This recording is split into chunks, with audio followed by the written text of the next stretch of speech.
Anyway, let's watch this SCL. I didn't watch it live, so I'm watching this on Saturday morning. The Gamedev ones usually don't have much in them that are like super exciting or anything like that, so I didn't see the need to stop like a fun gaming session that I was having yesterday to watch it. So I just said I'll watch it in the morning. So let's see what this is all about. It's called Making FOB, which is forward operating bases. I think they said these were going to be a part of distro centers, right? So let's see what this is all about.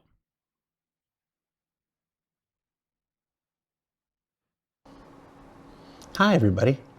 Welcome to CIG Reacts. I'm your host, Jared Huckabee. On today's program, we're just going to sit and watch a bunch of videos made by you and tell you what we didn't like. Oh, okay. Would be a pretty good episode. You know, if you guys were actually putting out content that was a video game, maybe I would talk more about what I liked. And that's the common thing with this is every single time that I do anything, we only focus on when I say bad stuff, but they never remember when you say anything good. This is so cringe. It's not even funny. You should have CR in here reacting. Just go to camera 2. I'm lying. Welcome to Star Citizen Live, everybody. I'm Jared. This is John. Welcome to the show. I see a lot of first-time chatters. Maybe if we released a patch, I wouldn't have to sit here and react to the only things that were bad, right? Which is that we haven't released anything of value the entire year.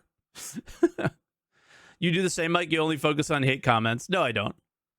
In the Twitch stream, we laugh at them together. So, you know, people always say, why do you do the same intro every single time? And I'm like, if you saw the number of first-time chatterboxes in the thing, so we're going to do it. If you've never seen an episode of Star Citizen Live before, it's where I come really close to getting fired each and every week. Hi. No, it's where we take about an hour out of the end of our week, sometimes longer, sometimes shorter. I get the vibe that nobody wants me here anymore. Including especially Jared. That's the vibe that I get. But I'm not going anywhere. Like, that's the thing, is doing shit like this is not going to make me disappear, you know? So keep trying. It's not going to work. We talk to you. We sometimes we answer questions that come from the community. Sometimes we answer questions that come from me. Sometimes we just get to know people. And sometimes, which is what we do on today's show, which is a game dev show, we sit and watch process. We get to watch how the developers actually build the items and the places and the things of the Star Citizen. The React comment was a reference to Space Tomato's wife's post on Twitter, not you. Oh, okay. Well, I guess this is an opportunity to discuss that real quick. I'm a little bummed out about all that. So that Twitter post was about me. So just to reference that a little bit, is Space Tomato put a video out. I reacted to it. It was posted 4 or 5 days after his video was posted. It got the same views in 1 day than he had in, I think, 4 or 5. And there was Space Tomato's wife is like a bulldog. She will defend him to no end. She loves him to death, and all that. I've seen it many times. I have not been on the bite of her wrath or anything before, but I've seen it happen before. This time it's about me. And it's without ever saying my name or anything. It's very clearly about me. And all I'm going to say on that is I'm very disappointed and sad that I had to hear that through a third party. And if they were ever upset about anything that I do, and this goes for anybody who's listening, if you're ever upset about anything that I do, just DM me. I'm not the kind of person that you think I am, or whatever. If you don't want me to do something, and just for reference, like about a year ago, I messaged Tomato and was like, hey, is it cool if I react to his videos? Is it cool if I react to your videos? And he said, yeah, don't react to these specific videos, but you can react to anything else. It's all good. And I was like, okay, cool. So I just operated within those parameters and thought it was fine. But if you ever change your mind and don't want that, just tell me. Like, I never want to react to people's videos that don't want them to be reacted to. It's pretty simple. So 99% of the people that I watch, I've had permission to watch their videos. So that was just kind of confusing to see, because I thought our relationship was like closer than that. So even if she DM'd me specifically and had her frustrations or whatever, it would have just been like, cool, no problem. So going forward with them or whatever, I'm just going to approach it as if they did speak to me in DMs and were not happy with what I was doing. So I just won't react to them. And yeah, I'll just go about it as if they had spoken to me. It's just disappointing that that's the way it went down, is like through a Twitter post or whatever. So yeah, but that's all I'm going to say on that. There's not much to say other than that. Yeah, I'm a little bummed out. In universe. Joining us on today's Game Dev show it is what it is. Whatever. Is a good friend of mine who is one of those people. It's one of my gossip buddies. I come to his desk and I'm like, oh my gosh, did you hear about that? He's like, oh yeah, but that's really all we talk about. It is. What's your title now? I'm still lead environment artist. Lead environment Lead environment artist. First name? John. Almost forgot then. My own name. John Griffiths. John, how you doing, man? Hey, yeah, I'm good, thank you. This is not a great intro to the show, is it? Oh, I think it's good. It's it's keeping it loose. It's hard when we take a week off. Like, it's just really hard to get back going. So what are we doing today, John? So we are going to create a new variation of something that already exists in the game, but giving it a different kind of lick of paint almost, and kind of reusing it and putting it down as an independent thing. But it's not just a facelift. So we'll go. I'll go into a little more detail here. If you're playing Alpha 3.23 now, you might have found the new distribution centers. These big, giant, hulking, heaping areas of gameplay scattered throughout the planets, and just the planets. There's not any on the moon, is there? Just planets. Just of the planets of the Stanton system. For the upcoming Pyro system, considering that Pyro is far more. Sometimes certain aspects of it. Not all of it, but certain aspects of it are more combat oriented, combat focused. And we are evolving the distribution centers in certain ways to include more. Opportunities for better combat. The level design team, working with the level design team, implementing things like greater elevation and just more complex areas that are really conducive to firefights. And that's what we're doing today. Okay, cool. Yeah, I didn't lie, right? So we're doing the art side of it. Yeah, we're doing the art side. Also, but I will be able to show you, what the art impacts, because just by moving a box from the left to the right, the ledge grab stuff has to go with that. So we're just going to kind of blanket ignore. It's weird though, because forward operating base requires like territorial elements to the game, right? Which don't exist. It maybe just is a classic CIG thing to like just choose a really weird naming convention for something, and then it confuses their player base. Because a forward operating base would be like, I don't know, like America having a base near Japan because of things that are, conflicts that could potentially happen there. I'm not much of a military buff or anything like that. Am I correct in my description of what a forward operating base would be? It doesn't necessarily make sense within the Star Citizen world right now, but eventually maybe when base building and things like that are online, it'll make a whole lot more sense then, right? There might be territorial control, or maybe just in 4.0, territory control between factions within the Pyro system, between all the gangs and stuff, right? So maybe that's close. There's a distro center that's close to, another faction's territory, perhaps on a planet. I don't know. All that for today. It easily could make sense. And these are the little ancillary areas that are kind of off to the side of these distribution centers, not the big heaping building. Yeah. So we've got the compounds, or FOBs as people call them, and we're just focusing on that. They're little And compounds. we created a new kind of location archetype with these separate to the DCs, but we're using the content that we made from the DCs to an extent. It's one of those things where we build modularly so that we can reuse these things in multiple different configurations, and that's exactly what we'll be doing today. So without further ado, because there's way too much ado as it is, let's switch over to the screen share. And I'm going to turn it over to Master of Ceremonies, John Griffiths. What are we looking at? So this is, for people who play the distribution centers, this sits outside of them on the peripheral. Yes. As kind of like after you've got through this. Who looked at these and was like, ooh, this is cool? Okay, like I know a lot of people went into the distro centers. This was my favorite part of the distro centers. Like, legitimately my favorite part. Did anybody feel the same as me, or am I crazy?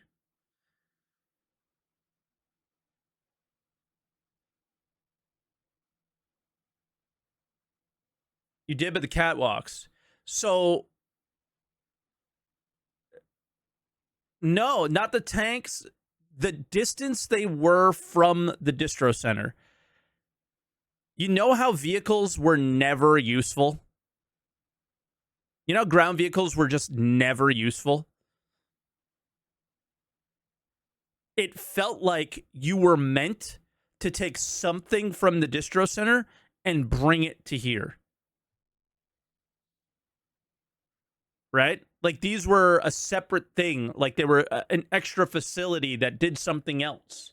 They were, you know, like a little production facility that maybe made a little something on the side, or I don't know. They just, they were a part of the location, but so far from the actual location that it kind of almost made sense that it could be, like a dedicated ground mission, like drive this thing from here to here. And I was like, oh, wow, this is really smart. I don't think the mission ever was made or anything like that. Yeah, it could be waste management. It could be, but it could literally be like a miniature factory that spits out nails or something. You know, it could be anything, right? Security defenses, you'll probably have to go here for the first part of the mission before going into the distribution center themselves. So this thing you've already seen, and we're going to take this as our base. Yeah, pick up from here and bring to the distro center as well, right? I think he just mentioned that. But yeah, this is basically how we set them up in levels. So we have the actual base unit, ignore whatever that is. And then we have these overlays that sit on top. So it means that we keep the same base, but the overlay switches. So it's kind of, yes, you can be modular in your kits, but you can also be modular on the next level up, which is quite nice. So I've already done a bit of setup, and we're going to go over here to number 2. So one of these already exists, and we're just like basically the thing for me, which is what excited me about this, is it felt like they were thinking forward, or they were thinking more deeply, and less. Yeah, like less super simplistic, like we have with the bunkers and things like that. It was like, oh, they were opening themselves up for the future and opportunities and things like that, and not just building for the now. That's what these felt like to me, and I was like, oh, I really liked that. Oh my God, I said something positive. Oh wow, it must be the first time ever. That's crazy. Will anyone notice, or will we just do this the whole time and only going to do another variant of them? The amount of times I've been called a shill this year is, with the amount of times I've been called negative, is just so funny.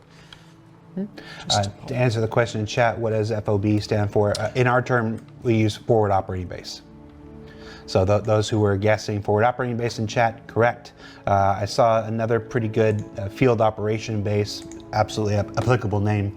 But yeah, forward operating base is what we refer to them as. Okay, so FOB is just a random name that doesn't necessarily have to have the military context to it. It's just a separate location off to the side that is away from it. So in but this they could do what they want with it. I've already done, we needed to make it look more abandoned, and before I was talking about how things we change then has an impact on other disciplines like design, like lighting, sound, that kind of thing. They could put. I've So, seen them with the freight For elevator. this I believe. version, we were trying not to change too much because Yeah, expat. time pressures and such, and resource. But in this case, what we can get away with doing is just changing the tint. So these were yellow, they were this color in the original, and we can increase the wear and the dirt, so we get a kind of a different look straight away without really doing a lot, which is really handy for us. I'll just go back over to the one that we're going to be working on, just so I can demonstrate that. But if we grab this building here, and let's just turn these helpers off so you can actually see. Dink! And then in here, where are you? Where? So if we bring this down and back up, so you can see quite easily how we can make things where that doesn't go look away. different just by moving a slider, which is really handy for us. Obviously there's lots of other things, and I won't be able to get into absolutely everything today, but things like you could, if I turn the layers on, that would help. Things This like software we could he's using sucks, change by the what way. number it is. I feel like So maybe this every is software number you use in everything 8. kind of sucks, And by the there way. you It can always go. be improved, It's right? changed to a number 8. So things like decals on the ground, we could move these around. We have dirt in different places than we have before. Wait, it's the engine. But what we really want to do today is change this substantially. So I'm not going to really be thinking about It is your editor, right? how level design and where all the markup needs to go. But let's just do something that's a bit different, using parts that we already have that you've probably seen before, and then we can get it I down thought he onto knew the Planet. software. You can see that process, or at least how we used to do it, and how we go from A to B, as it were. This is where I issue the same disclaimer we issue every single time, because again, every show is Summy's first show. Nothing, absolutely nothing in game development is made in less than an hour. Not well or good or enjoyable or shippable anyway. So we're going to show a very abbreviated, a very condensed Yeah, how version about 12 years? that doesn't have any of the peer review, that doesn't have any of the calling Khan and Antoine from the Level Design team. Is this right? And I've broken they're it just again, they're just like, no, it's not. So as we can see now, you pulled out. The first thing you started with is you pulled out those big tanks. Yeah, so I think for me, so things to kind of keep in mind are the building we want to keep and the walkways around it, because this is where we have, our spawn closets. So this is where the AI would pop out of, and it makes sense that out of everything that's on this platform, that the should the look less building industrial, stays. right? That's the purpose. That's the reason why we're going there. Now, this doesn't have an interior at the moment, so we won't be changing anything inside. But that would also be something that you could change quite easily, putting a new interior to That it. is I essentially a have very punched big the spawn chair, closet. Paseo. right Yeah, there. you just Yes, haven't seen yeah. it. And again, it's always difficult to know. Somebody has watched everything reason we've I made haven't punched the for the chair last is 11 not years, because of the and chair. so they can Sorry. audit a 2-year degree. This is the reason why I haven't punched the chair. Is that I don't want to scare her. She tends to change where she hangs out, and lately she's been hanging out in the room a lot. She's got cancer.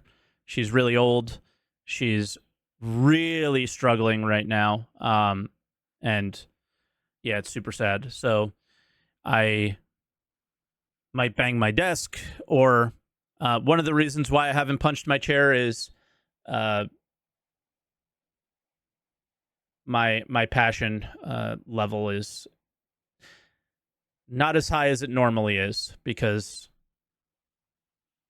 how can you care as much as I've cared when things are the way they are right now, right? Degree in game design, and All of that somebody stuff comes has 'cause just I this care, is their first or but- second show or whatever. They've never Yeah. heard what a spawn closet is. So a spawn closet is basically a place to generate AI from, so you don't have to have recurring bad guys just pop out of the middle of nowhere, which breaks immersion. So whenever you're building any FPS level, or even a spaceship level in certain situations, you build spawn closets in places for the ships or people to come from that are believable, they're conceivable, and you don't question it. Yeah, other than saying, "Wow, a bunch of guys were on lunch break inside that room, weren't they?" Yeah. Yeah. So you might be saying, well, why, John, are you not deleting everything? Well, maybe he wants to reuse it. Yeah, exactly. I'm just deleting it because this is how I work, and everyone works differently. I quite like having stuff to one side that we could probably just drag back on later if need be, or we could group it and use it somewhere else. Right now I'm trying to just clear out this area so in the other ones we have some build-up, but what else could we put here that would kind of change the silhouette of the overlay itself? Zorp says, I was born in a spawn closet. That's awkward. First time chatter. It's the first thing Zorp's ever that's offered a first time to the show. chat comment. Good job, Zorp. It's only up from here, isn't it? Hard to go much lower. Trevok says, was a infinite good spawn comment. closets break immersion. That they do, Trevok. And our spawn closets don't spawn infinitely. There are timers that break that kind of thing up and stuff. And then per mission, there's a certain number of resources so that you can effectively clear it and stuff. Okay, so we're getting somewhere with this. So we have things on, as you've noticed, I've got the layer outliner open, so we have things on different layers, and that just means that multiple people can work on the same, location at one time, which is really handy, so you're not overwriting each other's work. And yes, that does happen from time to time, and there's not a lot we can do about it, apart from telling people to make sure that they get latest layers. And if they're not sure, please ask. Crown 8 says, this is Jared's Birds and the Bees talk. Oh no, you haven't heard my Birds and the Bees talk. It's pretty serious. I'd rather not. Gameplay? Oh, I'm in a And bad this is spot. the other fun thing we've got to do. We'll find out where these things live. There we go. And the best thing to do is just, there you go, turn things off and on until you find them. Let's just remove all this. Are there people working on the game? What do you think we're looking at? So now we have a huge gaping hole. I'm And confused. don't forget the lights. So all the lights are still there, so we just need to get rid of them. Whoa, that's a lot of I'm lights. just gonna blow these away because we only have an hour. So You just got done saying how you don't like to delete anything. I know, Just move it off to the side. but in this case, lighting would have to come back in and Fair. change it to, or adapt what they had to what we have, or what we are going to put in here. So it's a bit of column A, a bit of column Fuck it, B. it's lighting's At the end of this, problem, we is should what he just send the said. monstrosity to Chris Campbell and be like, can you light this, please? Yeah. Waste an hour of his life. Maybe a bit longer than an hour. Okay, so we've made, Well, until he figured out that this wasn't. yeah. So we've made a hole, and that's great. We've made a Let's hole, turn and that's some layers great. off Okay. So we don't change them going forwards. I'll give that a save. It's only Carl asks, does the editor allow multi-select merging so you can, at least temporarily, merge the building and walkways into a single entity for the purpose of movement, copying, and placement? Yes, it does. Yes, it does. So what we can do is we can grab this and say this thing, and then we can put them into a group, call it whatever, and then we have this, and you can move the whole thing around. So yeah, we will group things a lot. Yeah. Of course it does. I don't think he did it. I would so be surprised. That's why and, he and I'm asked, going to maybe? say this, and somebody's going to point out a software that doesn't do it. But I would be surprised in any layer-based software that doesn't allow the ability to group, because any subsequent work of significant depth and time is going to get really crazy with the layers, and you've got to be able to group layers. Yes. Yep. Surely that's just standard. Yeah. Although, again, there's going to be some software out there that doesn't, and somebody's going to point it out in chat in a few minutes.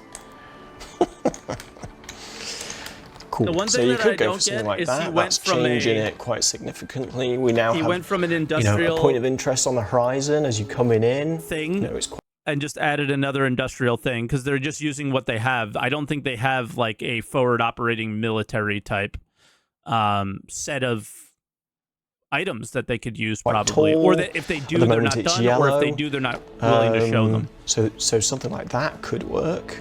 And in terms of So it's just the more actual showing the layout, the process of them space changing everything? sort of fits. We still have this sunken area. Maybe we could tart it up a little bit. Just leaving lights floating everywhere, man. Yeah, we'll deal with that It's all right. in a moment. But I'm just reusing parts that, you know, if we look over here, these are from the DCs, and so it's kind of like, well, what can I reuse from other places? I've also got, where is it? So Mapper asks, does your job also imply 3D modeling, or is it only using assets made by Notice other he's teams? not talking about the gameplay build flow on levels? these changes. Yep. This is the example of why this game is struggling the way it does. Is the focus is here first, and maybe they're having conversations at the same time, but the focus does seem to always be visually first and gameplay second, or gameplay is reactive to the pretty stuff that they make. And yeah. Interestingly, this It's is not always been John's an job. issue. John's job is the 3D modeling. Is the 3D modeling and the overseeing of the teams who make the 3D modeling. The arrangement of these things is usually done by a level designer. I wanted a level designer, and they weren't interested, so I had to settle for John. That answers our question right there. Is of course he's not talking about it because it's not what he does. There we go. We got the answer. As to notice he's not talking about gameplay flow. That would be the level designer that does that. So I would say yes and no to that. I would say, oh, did that? Oh, will it? No. What happened? I would say that yes, level design, they do the white box, and then we follow that as best we can. Obviously, some assets are bigger or smaller than you originally think they're going to be, and so what can we do to massage them into place? There we go. I think that the misnomer is that it's you only do this or they only do that. Yeah. In Listen, okay, so what did we learn today? Listen till the end of the whole thing before you jump to conclusions. I didn't even hear what he was saying. I just responded to somebody in Twitch chat, is like, hey, he hasn't done that. And I don't have to, we're not jumping to any conclusions. It's been 12 years of this, man. It's 12 years of putting the art before the game. And just so you know, CIG literally said this in an Inside Star Citizen of, we put way too much focus on visual stuff, and now we're going to start putting focus on the gameplay stuff first, right? I don't know if I actually believe that'll be true, but when it's said, it has more weight than never saying it and always doing the same thing. And also, yeah, like I'm watching a video, I'm just going to say what I'm feeling in the moment, right? Like, oh man. we make hybrid gameplay teams where it's people of multiple disciplines, and the more each person understands of the other disciplines, even if it's not technically your job, the more you understand of their discipline, the easier the shorthand becomes, the easier it is to communicate, the easier they can say, oh, like weird. that thing at there, and goes, yes, I understood why you did that, so I can replicate that here, and stuff like this. So, which is why John can do a show like this for us, when, yes, in all likelihood, it would probably be more appropriate for a level designer to be here. But I hadn't done a show with John in a while. Forget the joke I had before. The truth is I haven't done a show with John in a while, and I missed him. And I'd been asking him to do this for about 6 weeks. Yeah. So I don't do 3D modeling really as part of my you're a day lead now. job. You're a lead Yeah, that's. He's a manager that's now, the right? Professionals. Which you used to be. Which I used to And then you be. became a lead. Yeah, and now I do the jobs that no one wants to do. No, I That's what a manager does. enjoy doing that work. No, we're joking about it here, but there is a very real thing in game development. It's not just game development, it's in any corporate environment where, you know, as you're working your way up, eventually there's a point where you become leadership, you become management, and you get to do less and less of the day-to-day stuff that got you into the business, got you into the industry. And it's always a struggle. We've had several... At least for me, that's when I started hating the business I was in. We've had several people who have been promoted to lead, and then they have to do responsibility. They have to do HR stuff and reviews and management and stuff. And they're like, well, I was a very good artist, or I was a very good programmer, I was a very good, but I'm not a very good. We always say those that can't do manage. Yeah, that's not true though. Like, I was still one of, if not the best poker dealer in the room. And I wasn't the best. No way. There were definitely some better guys than me, but I was one of the better dealers, but I managed because it gave me an advantage on days off, or it just gave me more pull to do what I wanted to do, kind of thing. You know, like there's reasons you make choices in your life, and they're not always because like those that can't do teach or whatever, that bullshit. It's just not true. Supervisor. And so they usually then move out of the lead into a position that we refer to a lot of times as principal. Principal is that's somebody that's kind of at the height of the workhorse field, and they get to work kind of on their own a lot of times in silos building stuff. A great example of a principal that you might be familiar with is Zane from the UI team. He's got so much experience and so much talent and skill that he can we can set him off on a thing, and he can build something like building blocks for us, while other leads lead the team and stuff like this. I'm probably an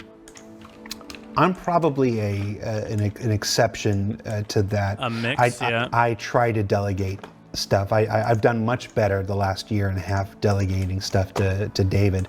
Say hi, David. I don't know if you could hear that. I've done much better in the last 18 months delegating stuff to David, and the result has been ISC's gotten a whole lot better. When I pulled myself out of a lot of those responsibilities. ISC has gotten a lot better this year. Thank you, David. For a lot of people. We're just talking. Does he do anything off camera? I think he does a lot off camera. Yes. Some people are good leads, and some people are meant to be principals when they reach the certain level. I'm probably closer to a principal, to be honest, because I like doing the work. But I am where I am because it's where I need to be. Their tools look amazing. That's cool. I don't understand anything that's happening, obviously, but that's so kind. When I talk to your guys, and I talk to Ian and stuff, you're a pretty good lead. Not the best. I try to do good by the people I work with. Do you miss getting to spend a lot of time modeling because you're lead? Not. I mean, I think. Not really. I think I am quite happy to let people, I quite like the high level, how do things come together to become this location? The decision making.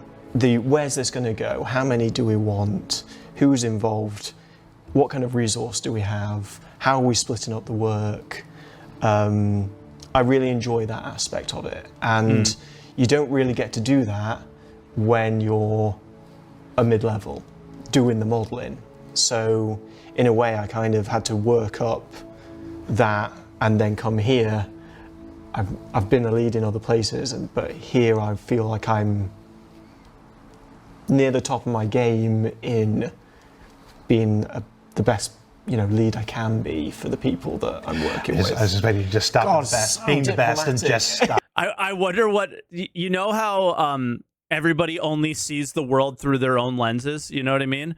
It just made me think of, I wonder what his people that he works for think about him, because he thinks very highly of himself is basically like how he's doing. And it's totally fine to feel that way. But I always wonder when anybody says anything like a certain way about themselves, I wonder how the people around them feel about, do they agree or do they disagree? Yeah, the best. Diplomatic, you called yourself the best. Very diplomatic. The best I can be. Yeah, the best. He feels like he's doing well for himself. Yeah. I'm the best. So this is kind of annoying because it's like this mesh here. It's got these like holders on it. So ideally, we'd want something to go between them, but I don't really have 100%. A thing. But I'm just gonna freewheel. I'm just gonna leave it. there might be something we could use. There might be something we could use. If we go down here, where's that pipe? Is it in this layer? Yes, it is. But, I mean, having said that, I do get my hands dirty. I don't do 3D modeling so much anymore, but I do this kind of stuff where we're creating something new from something that we already have. We got a message from Callum Dainty. Oh yeah. He says, tell John to turn the number to a 3. The number to no, we've no. Okay, inside jokes. So when we were working on the DCs, there is a story behind this. Concepts, and originally it started in concept art. They kept putting 03s on everything. You know, a bit of scale, a bit of a number somewhere. You know, that's great. I think it gives a bit more kind of reality to things. But the problem you then encounter when you're actually in development is that every artist then puts a 03 on what they're doing. So you go to a place and all you can bloom and see are a lot is of 03. File name is a 03. And everyone thinks they're being original. They're not. So, yes. Yep. So that's why I opted for, well, in my first one, 04, that's actually my favourite number. Not 0, 4. 4? Why is 4 your favorite number? I think it's just a nice, even, I don't know, one syllable. All my numbers are based off of Something about sports. it. It's like Does any that. where do you guys have your favorite Love it. numbers from? If you're not like a sports ball kind of person, where do you guys get your favorite numbers for? Are there any like stories behind it, reasons behind it? Mine's always been like, I never won anything as a kid growing up, and the first championship I ever won was wearing number 17 in baseball, and that became my number because it was like synonymous with this finally like good feeling when I was in like middle school or whatever, right? And then when I got to college baseball, I couldn't wear 17 because the numbers were based on the size of the jersey, so I had to wear number 2, and number 2 is kind of the number that I wear a lot now. So yeah, 87 best year, Sidney Crosby. There you go. See, like I just always put it to sports. 42, Jackie Robinson.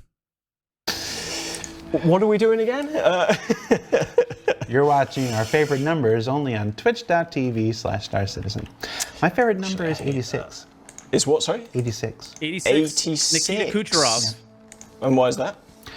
Because I grew up loving an old show on television called Get Smart, and it was a secret agent comedy show, and Maxwell Smart was Agent 86, and he was Jared's story. about as competent as I felt I was. Okay, fair. Which is not very much growing up, so I really related.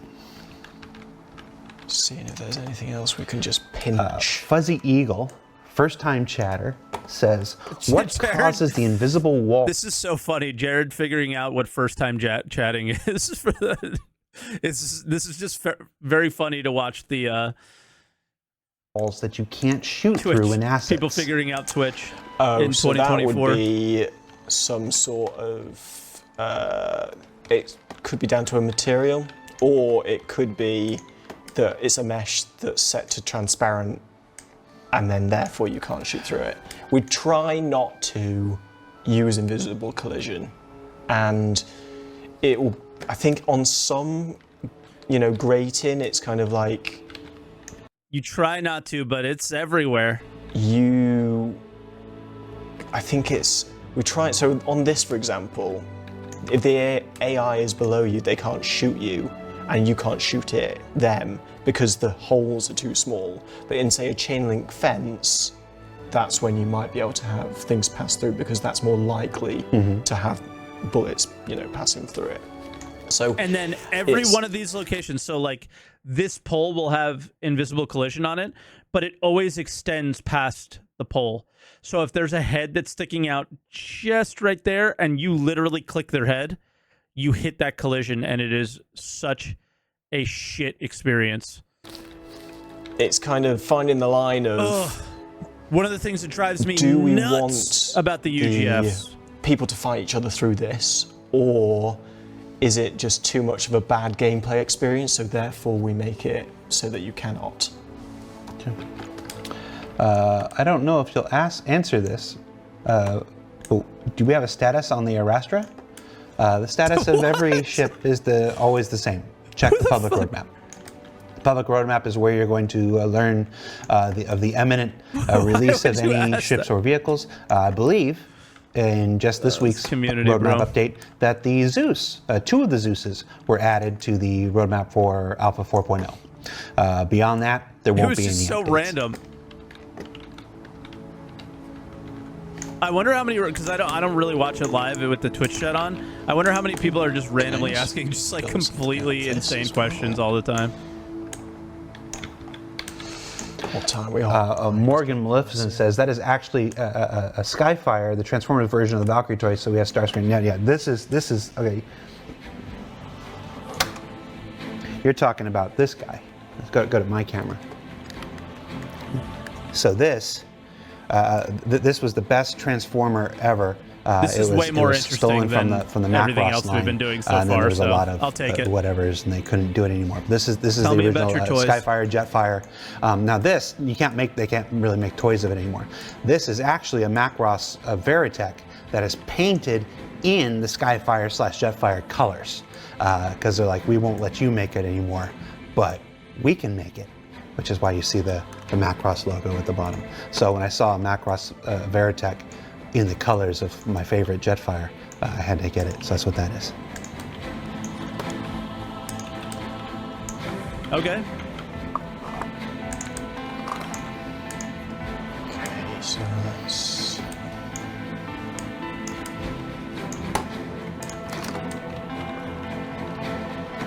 Now I want sideways operating bases. So, lol. Not gonna lie, I want a sideways hangar operating base.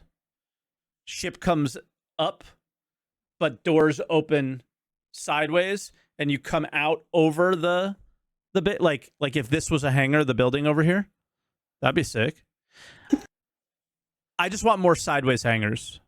You know, no launching up hangars. Only sideways hangars.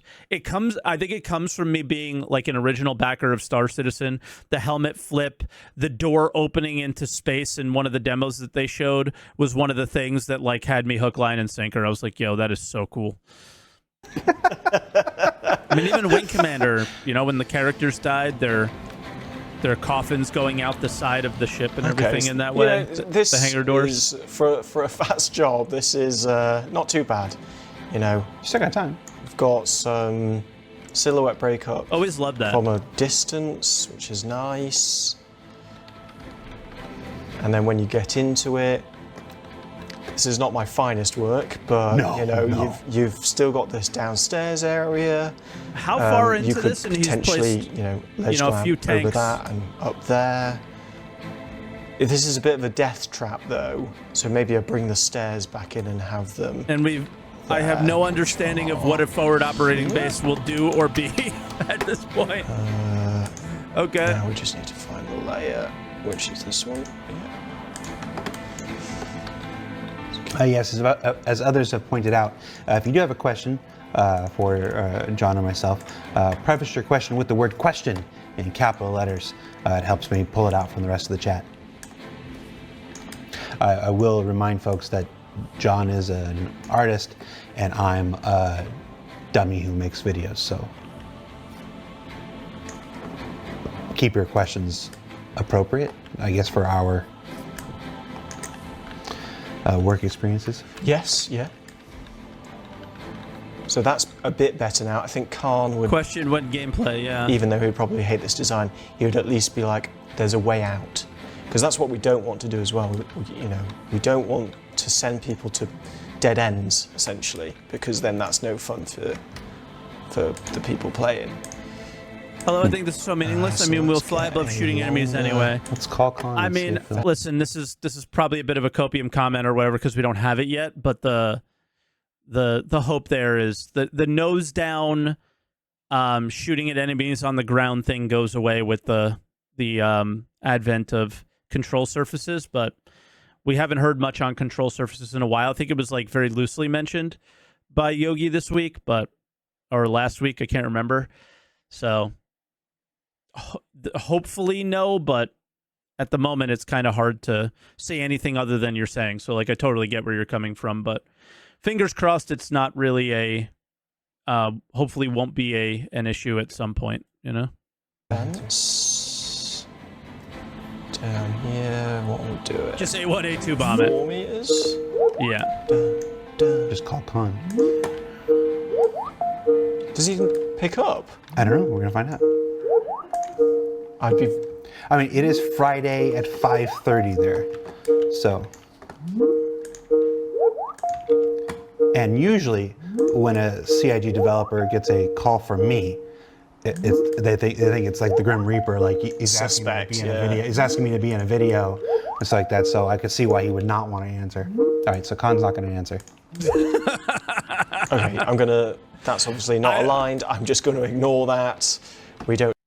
I love everything about that moment. I love everything about that moment. It's 5:30. Fuck off. It's Jared. Fuck off. Like, I'm not answering this bullshit ass Don't need to worry about that call. right now. Fuck you, man. I love everything about that. Wait till QA jeers it up. Yeah. Right, pipes. Pipes. Yeah, just a whole bunch of people who suffer through Teams just got triggered. Apologies. Hey, for you folks who have Teams at work, how are you dealing with the new custom emojis? Did your work enable them? Are you being absolutely tormented by? So my wife works in Teams, and she came downstairs and asked me for my emojis so she could use them. Wait, Slack does it as well? I thought you used Teams. No, we use Slack. We're not plebs. We're not MS plebs. Oh, okay. Sorry. We use Slack. But she came down and was like, custom emojis. I need some emojis. Yeah, somebody uploaded like cat jam, and then we have another one that's like a cat like dancing. And hold on, I'm gonna show it to you. Do you want any? I mean, you know we're experts at this I know stuff. you guys are experts at it. Hold on, where can I show it to you? It's this one. I can't show you guys. Oh, that's like a Discord. Yeah, it's the Discord cat that is rainbowing, like it's like flashing different colors. Cat Jam. Yes, that one. We fucking love that one. We've been using it a lot. And then there's one where there's a cat that like comes out of sliced bread.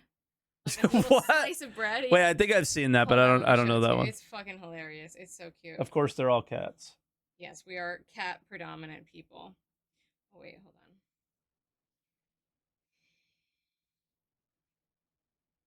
Cat coming out of sliced bread.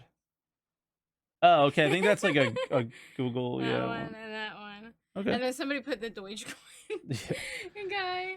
You need Gregory, Emmy. Gregory? Yeah, you need Gregory. Okay. But yeah. By your QA with a bevy of custom emojis.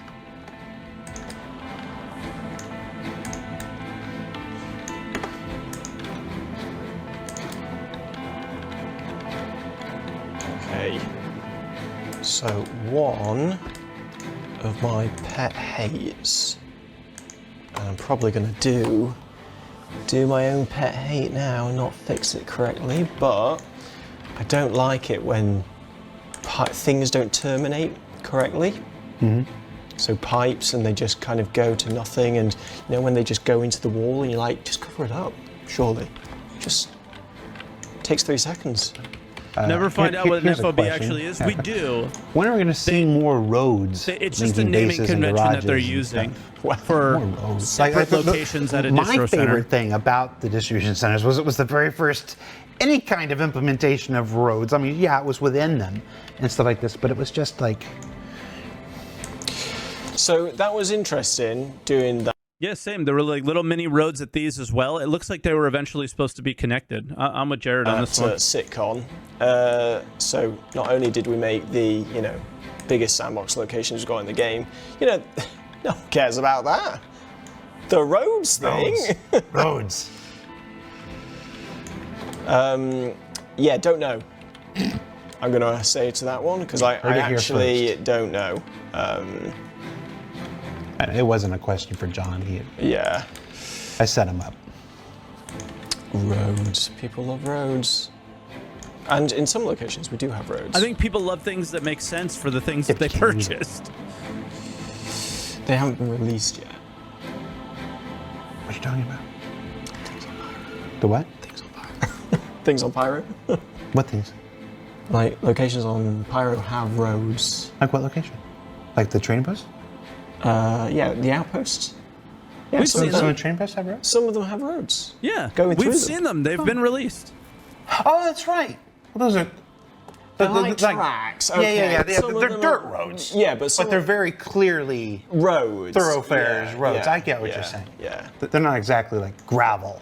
No, the they're ground. all tarmac. Oh, yeah. You know. Yeah. No, I get what you're saying. They're not It's not even these. Pog. We've seen it. Yeah, they're thoroughfares. They're areas that are specifically. It's very. You can tell immediately the intention is to drive a vehicle through there. Yes. and Yeah, stuff. yeah. Yeah.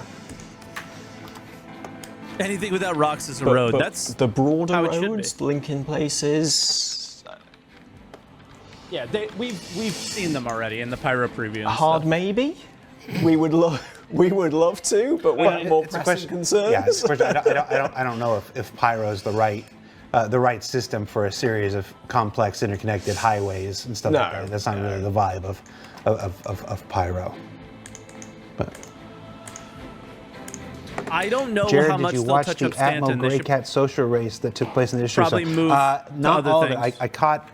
I was tripping through Twitch the other day, and I caught about 15 minutes of it. I follow Atmo, so whenever they pop, whenever I open Twitch, I see them on my fellow channels and whatever. I always check them out because what they do is always what they do.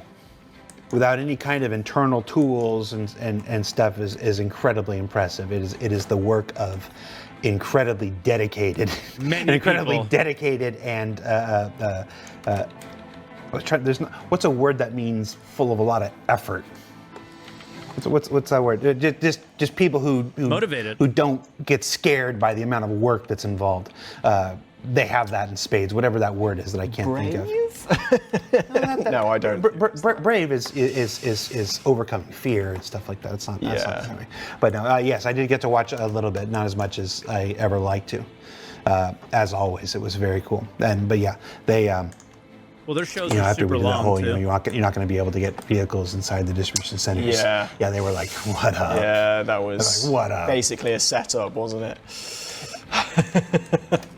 I only ask the question when a developer says the answer like that's like, oh, you want to go on record? I said, you want to go on record saying you can't get vehicles in there? And they're like, yeah. Sam. Yeah, I'm like, That's Sam. Okay, so fortitude's a good word. Fortitude's a good word. That was probably the word I was looking for.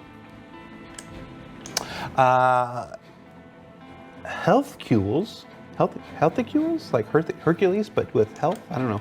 It says when creating levels, how much does the narrative play into the design of the level? I think it depends on the location. CIG's narrative, I think wear and tear. we Spray think about paint. who's going to occupy the space, and then how That's is it. it going to be Gar- oh, branded because of garbage. who's going to be occupying it. I think at SitCon there was Pirate Adam did a equals presentation garbage. on Rough and Ready, who've taken over the Pyro space stations. Yep. So, in a way, all the branding was done to represent, Rough and Ready's Right. their look. So there's definitely a which gang will be in here or who will be in here, and then the branding to reflect that. Beyond just the branding and stuff, the narrative stuff. In about 3 weeks, in about 3 weeks on ISC, you'll see we're going to introduce you to a whole bunch of the planet side locations that you're going to encounter in the Pyro system, and you'll see immediately they're different than that what we've already seen. That the farms, the scrap yards, the trading posts that are operated by the citizens of Prosperity are pretty Citizens of Pyro. differently dressed than the same type of locations that are owned by the Headhunters gang, for instance. One clearly is Right? more interested in putting Did they forward change the name? a good first impression to people, or the best first impression that a harsh place like Pyro will allow them. And the others are just like, nah, we're not interested at all. And then It was 2 weeks Citizens of after Pyro, that, right? 5 weeks Am I after crazy? that, when we get to, you start seeing the Xenothreat locations, the places where they live and stuff. They're just, like they're definitely built to be a little more intimidating. Yeah. I feel like that. It's like they want just the sight of their place to be fearful. It's like that. So yeah. So the Maybe answer they change it so it can be used to that outside question Pyro? is Could yes. be. Certain narrative elements do come into play. Again, just said it wrong, depends too. on what's available. There's not always a narrative element available, but when it is available, yes. I think Citizens of How Pyro long was did a he say catch-all to term that for ISC? non-gang civilians. I'm just saying that's what it was in the playtest. It's 3 weeks until the first Surface Side episode, and then it's 5 weeks until the second Surface Side episode. We're trying to space them out, but we're in our Alpha 4.0 phase. Yesterday's show on 324 was our last. You've been in your Alpha 4.0 phase for the last 3 years, bro. Jesus fucking Christ. Show on 324 for whenever You it goes actually out. gonna do it this time? There were a lot of questions. We saw a lot of concerns and stuff about the hangars and the inventory system and the freight system. We wanted to revisit that topic one more time. I know I saw more than one react. It was just like, oh my God, talking about cargo again. And I'm like, God, dude. it got Jesus. 14,000 hours of watch time in less than the first 24 hours, because we only had 24 hours when we started the show. So it had 14,000 hours of watch time. Jeez, before it started. guys. So yeah. So I mean, obviously I'm some not people going had anywhere. questions and wanted to know about it. So, but yeah, things like the search system I'm and not the going removal anywhere. of That the was literally armistice my zones for the thumbnail. hangars and stuff like that. So some important information to get out there. So. Okay. Jeez. How about Apollo's question, Listen. Citizen? I didn't see Apollo's question. I get my life threatened every day, right? I get horrible comments said about myself and my wife. I get horrible shit said about me all the time. No, Jared doesn't watch me. Jared reads the thumbnail like a lot of commenters do very clearly. Okay? And if you're going to post videos on YouTube, it does require a thicker skin, and it can be really difficult. And you know what? You have an entire community that all they do is tell you how you're doing a great job, when in 12 years you have not delivered a game yet, and you have not done a great job. And if you want that, you're going to get exactly what you still have now. And if all you want is rainbows, puppies, and butterflies, then that's what you're going to get. You're going to get rainbows, puppies, and butterflies, and you're going to continue to not deliver on anything, and you're going to continue to do bad stuff. All right? So we did a fourth ISC on the same things about cargo because you had nothing to deliver, and it was not because you needed more things that you had to say. There were a couple of elements in there that could have been a Spectrum post, right? But that's fine. It is what it is. But give me a break here, dude. Like if all you want and all you're going to support are the people who suck your dick, that's totally fine. I'm never going to be that person, and I'm also never going anywhere because I care about this game. I want it to be good, and I want you guys to continue to do better, and I'm not going to praise you when you don't do good. And that's the end of it, right? I'm literally never going anywhere. But you could keep trying to push me away, but it's only going to make me want to do it more, because I know what this game could be, and I know you could do better, and I know it will be better, but it just takes the time to, it is what it is. If you don't like hearing negativity, Jared, it's super fucking simple. There's 3 little dots, and you say, do not recommend this channel, and you will never see my shit again. And I highly recommend the people who really can't handle it to do that. There are channels out there that I feel the same way about, and that's what I do. And my life is super fucking simple now, right? It's that easy on YouTube. So, Jared, if you want me to go away, you can make me go away for you, but I will not be going away, period. And I know that this has a negative effect sometimes on the people who are developing the game or whatever, but you know what? A lot of the developers that work on the features hang out in this chat. A lot of the developers that we work on those features, we talk about those features in DMs. A lot of the developers that work on those features get a lot of praise. So, you know what?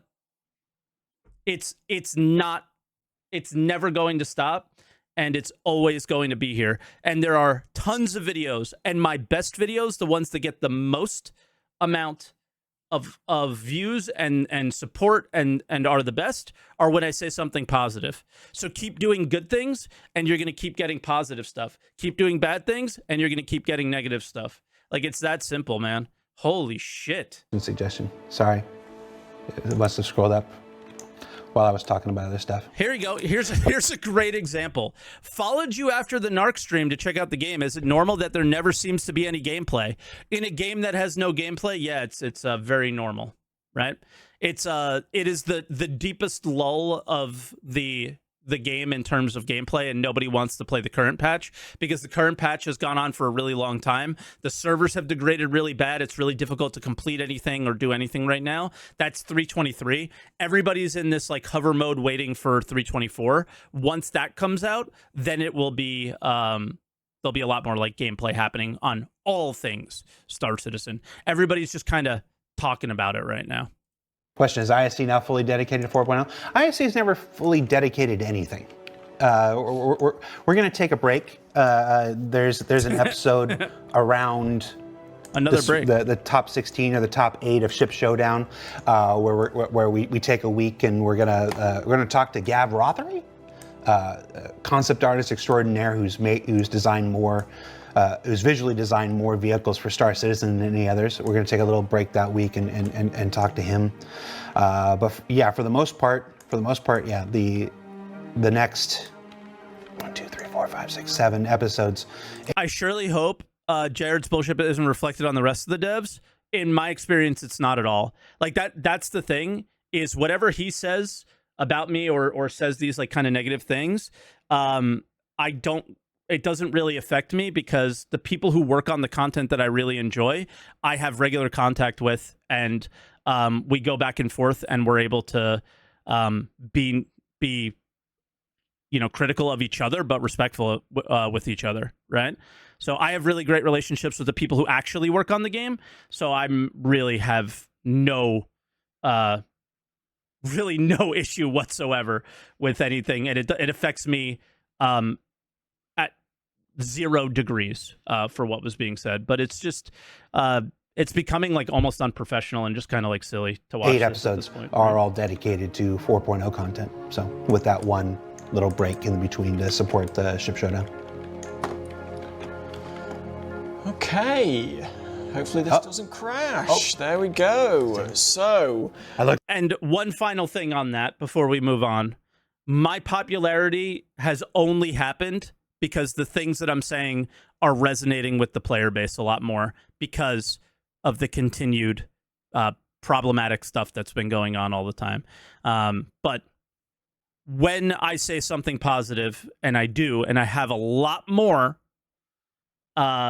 recently, is a lot more in the last 2 years, especially the amount of weight that those have. It just shows, right? Is when you don't just have a point of view and stick to that point of view because you're on that team. It's it's just, honest isn't the right word because it's just my truth, but honest is the only word that I can think of. So yeah, I'm gonna keep doing what I'm doing. I love what I'm doing. I love I have fun every day, and yeah, it's been a good time. I looked away, I looked back, and there was a donut. I'm gonna keep having a good time. hopefully Carl will be That's just about proud that. of this. But now let's think about this as a gameplay space. So we've got the, what I'm coming in, I'm seeing from a distance. Nothing he says is going to change that. But how's it going to play? So we've already got the stairs in, so that's good. It's more of a through route through here. But also we thought about if you could clamber up and out here. So there's kind of 3 points of entry. But then also it's still quite an open space, and actually they would probably say you need something in the middle, level design. But at least now if you're coming into it, you can duck down behind cover. You can still shoot out, you're not really protected from there, I guess, but then you could run over here. At least he's considering gameplay. Likewise, I mean, if you're coming in from here, be, you're basically screwed. But like level design would choose these locations and then he would make them pretty normally is how they described it though, but yeah. We could put something like a fence panel here so that you could at least duck out from it, which might help. You could also, what does this look like? Well, this is currently empty, so I should probably delete these bits. But if you were, say, jump the railing here, run down, and then get down here. I don't think you can do that, but you've just still got some protection from over here. And then likewise, I mean, you're basically screwed. They probably wouldn't allow this gap, which is fair, because ideally the AI would use the same cover that you use, and they would. Is anyone else watching this and going, now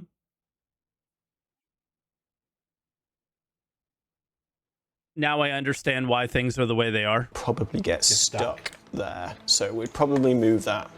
But it's an interesting consideration. I'm glad we're talking about it. It's like not everything can go everywhere. Yeah. Sometimes, certain mechanics, both gameplay and technological, require the placement of certain things in certain places. Definitely, and I think as well, it's kind of what we were saying before, is that we all have our roles, but we have to be aware of other people's roles as well. And so there is a case of, that looks like a problem area. So instead of waiting for somebody to call that out, why don't I just make some changes now and then take it from there? Apollo has reposted his question. Like these locations are meant to be more focused on combat, and what more focused on combat meant is spend like most of the time doing art on these like really big things and see how it looks visually coming in, and then putting a couple boxes that there can be cover behind. So like what I mean by like this is why the things are the way they are is there is no like sandboxy, Star Citizen sandboxy type tools that make the gameplay a little bit more interesting, right? This isn't on Jared, this isn't on the developer. It just is like, wow, they really lack the tools to be able to make something interesting, right? This isn't on anybody who's on the screen. It just comes down to like the process over the last few years or whatever. There's no, like traps. There's no, like, think about like just typical combat tropes. There's no doors here. There's no, windows to hide behind. There's no anti-air guns. There's no turrets. There's no, I guess there is a turret up there, top left. But yeah, it's just kind of like an open area with a little bit of cover. So I'm just thinking of like buttons to press that change things, right? And like I'm not expecting that from a Star Citizen Live, but I can't expect that from Star Citizen at all because those things don't exist either, right? I'm just thinking of, it sort of explains why Star Citizen suffers from its lack of excitement sometimes, is they don't have a lot to work with. They can place some boxes down, Would you ever consider releasing... I mean, we saw interactables at SitCon. No, you did not really. So you saw a couple things that you can like press buttons on, but what they highlighted at CitizenCon was more of the UI and how you interacted with things and the circular tool and all that stuff, which I think was honestly one of the highlights of CitizenCon personally, and I think has improved the game quite a bit, made things a bit simpler to deal with. A little jank, but much better than what we had. I think that was most of the focus around interactables, no? So tools to allow players to design a location like an outpost, space base, or other locations to be submitted to the team that could possibly be used in the verse if it were good enough. No. I'm going to do you one better, Apollo. Meet me at camera 1. You should check out the one of the last presentations of last year's CitizenCon. Yeah. Where we introduced the upcoming player base building stuff. There's a whole, not the whole presentation, but there's a big chunk of that presentation dedicated to the start of letting players add permanent locations to the verse. So I don't think we would do it in a thing where we would create a thing and let you submit to us and we would put it in. We're just going to give you the tools to start building places of your own. Yeah. And you should check out last year's CitizenCon. Which is sort of exactly what I was talking about, right? Is the more tools you put in place, the more buttons, more things, more I do this and it does that, the more interesting things not only we can create, but they can create as well, right? I guess the example of where I thought they were going and what I think this really hammers home the point that I was trying to make earlier is, do you remember when the Montreal team was doing locations and then all of a sudden locations were like cool? All they did was add puzzles and a little laser that blows up, right? Some simple stuff, but it was like, holy shit. The possibilities of locations just got like way more interesting. And you kind of thought that they were going to continue forward on that path, and then they never did. I don't know what happened there, but that's more what I'm referencing when I said, like, hey, it's just a location with a few boxes that you can hide around. They don't really have the tools to do cool shit. They've kind of done it at prisons somewhat. They've done it at certain locations. They are now doing it at Comrays, right? So I forgot like what mission they did it at in I think it was in Overdrive, right? Where the Comrays had the lasers there. They have some tools. I would love to see them develop more tools to take what they already have and make it more interesting, right? I think that would be super cool instead of maybe what we're seeing today, right? But again, what we're seeing today is probably a different discipline that I don't understand. But I think that's what the point that I'm trying to make there. It's not about being negative. It's pointing out the things that you did really well and saying, do more of that. That's really cool. And I think that's what, again, to kind of go on the theme of this talk today with me is I think a lot of people just tend to look at only the bad and not being like, what I'm pointing out is what you did really well and saying, hey, why not do more of that? Like that, the caterpillar puzzles with the loot boxes that had unique loot in them, with the blowing up the lasers so you didn't get, oh my God. And like moving yellow boxes to be able to climb up and the multiple options to get to the same place. Like, holy shit. It was awesome. I'm not telling you anything new. There's no leak or information here. I'm telling you something that came out in October last year. Check it out. That's how we do it. That's how we're going to do it.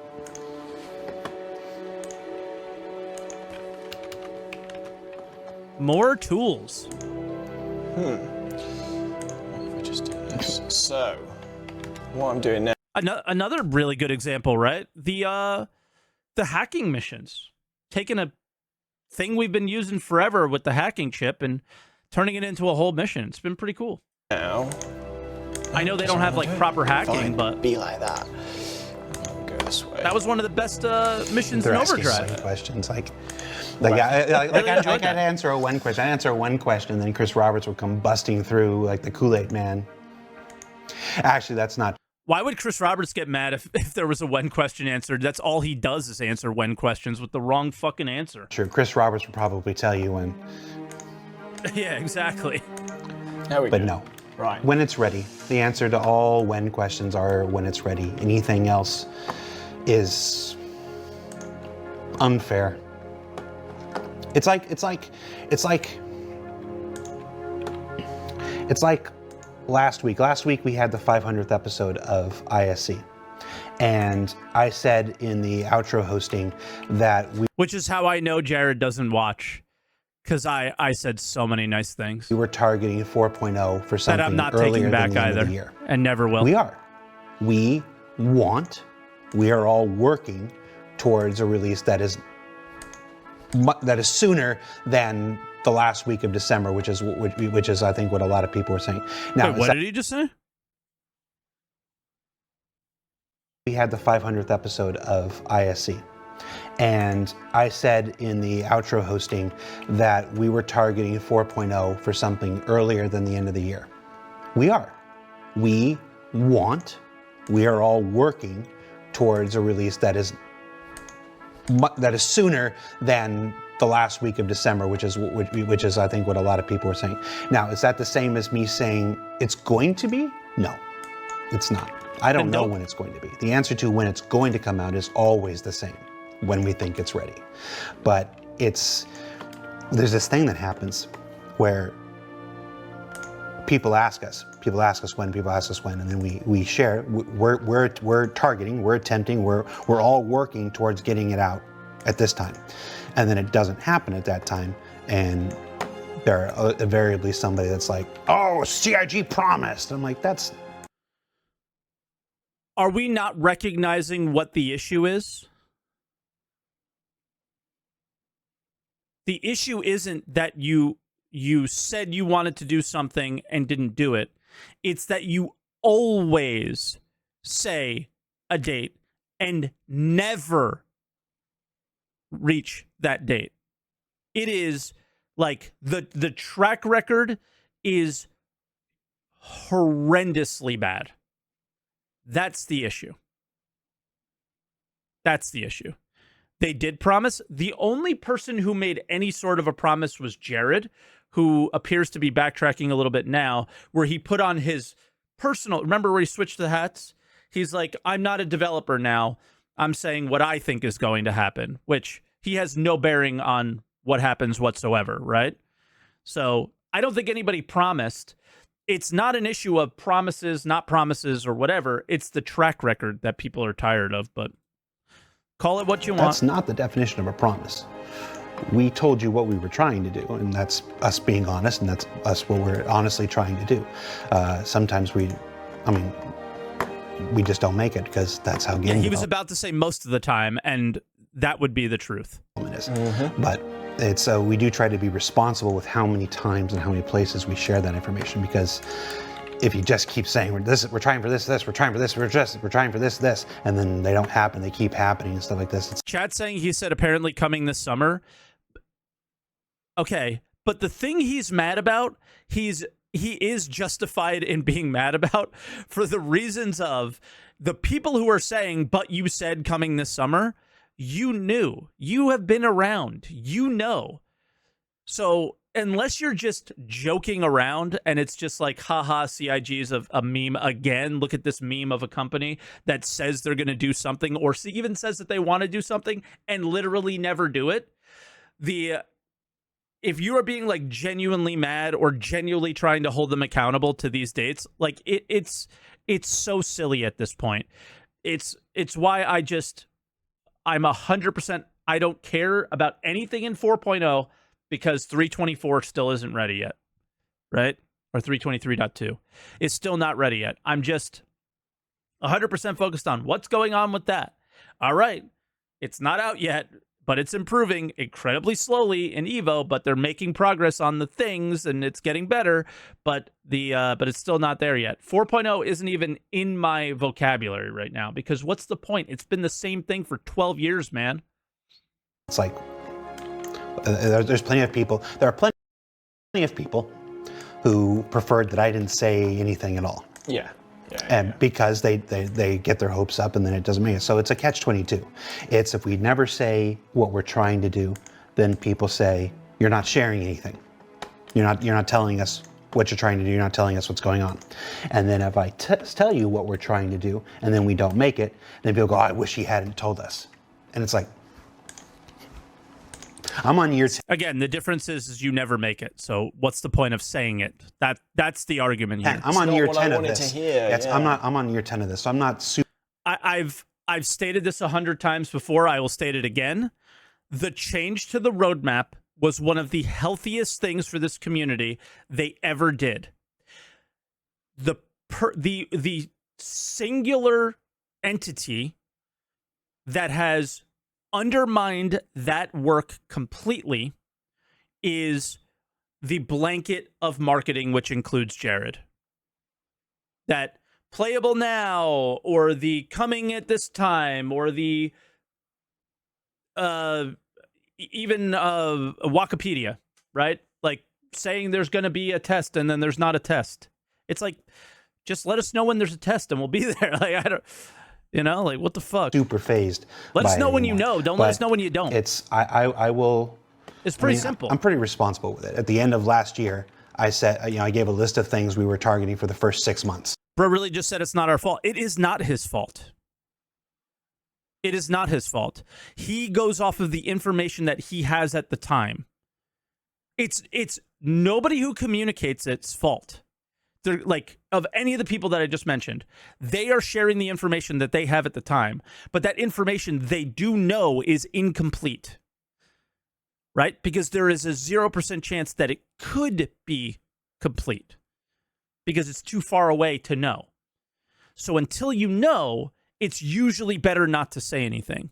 And it being year 10 and you're still complaining about the things that the community do because of the actions that you take, it starts to become insane when you do the same things over and over again and expecting us to act differently, right?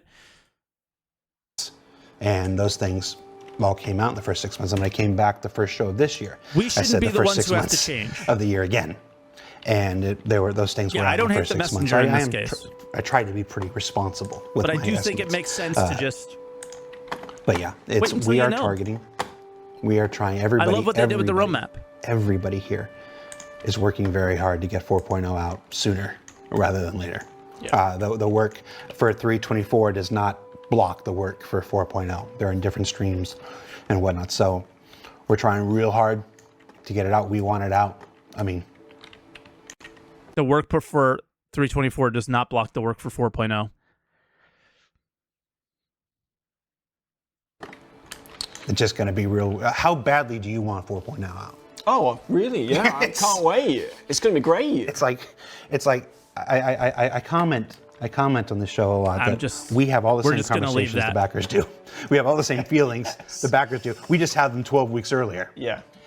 We all want this stuff. No, the RMQ stuff that's disingenuous if you think that RMQ is 3.24 and it's blocking 4.0. Yeah, they're just using 3.24 to test that stuff because it's just bringing it forward instead of holding it back. Like Rookie Arbor or Ricky, I can't say that name, but yeah, that I think you guys are being really nasty if you're saying it that way. But it's just we've sat here and we've seen the history.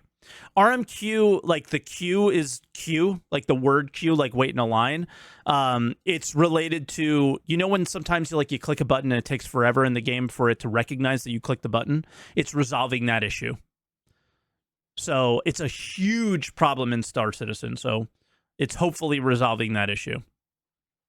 So yeah, big thing for the game in general, not just server meshing. Request management queue, maybe. I don't know what it stands for. It doesn't matter. It should help improve things, maybe. I don't know. But that's sort of how it was communicated to me. But I'm not a game developer. Don't know. Doesn't really matter. But yeah.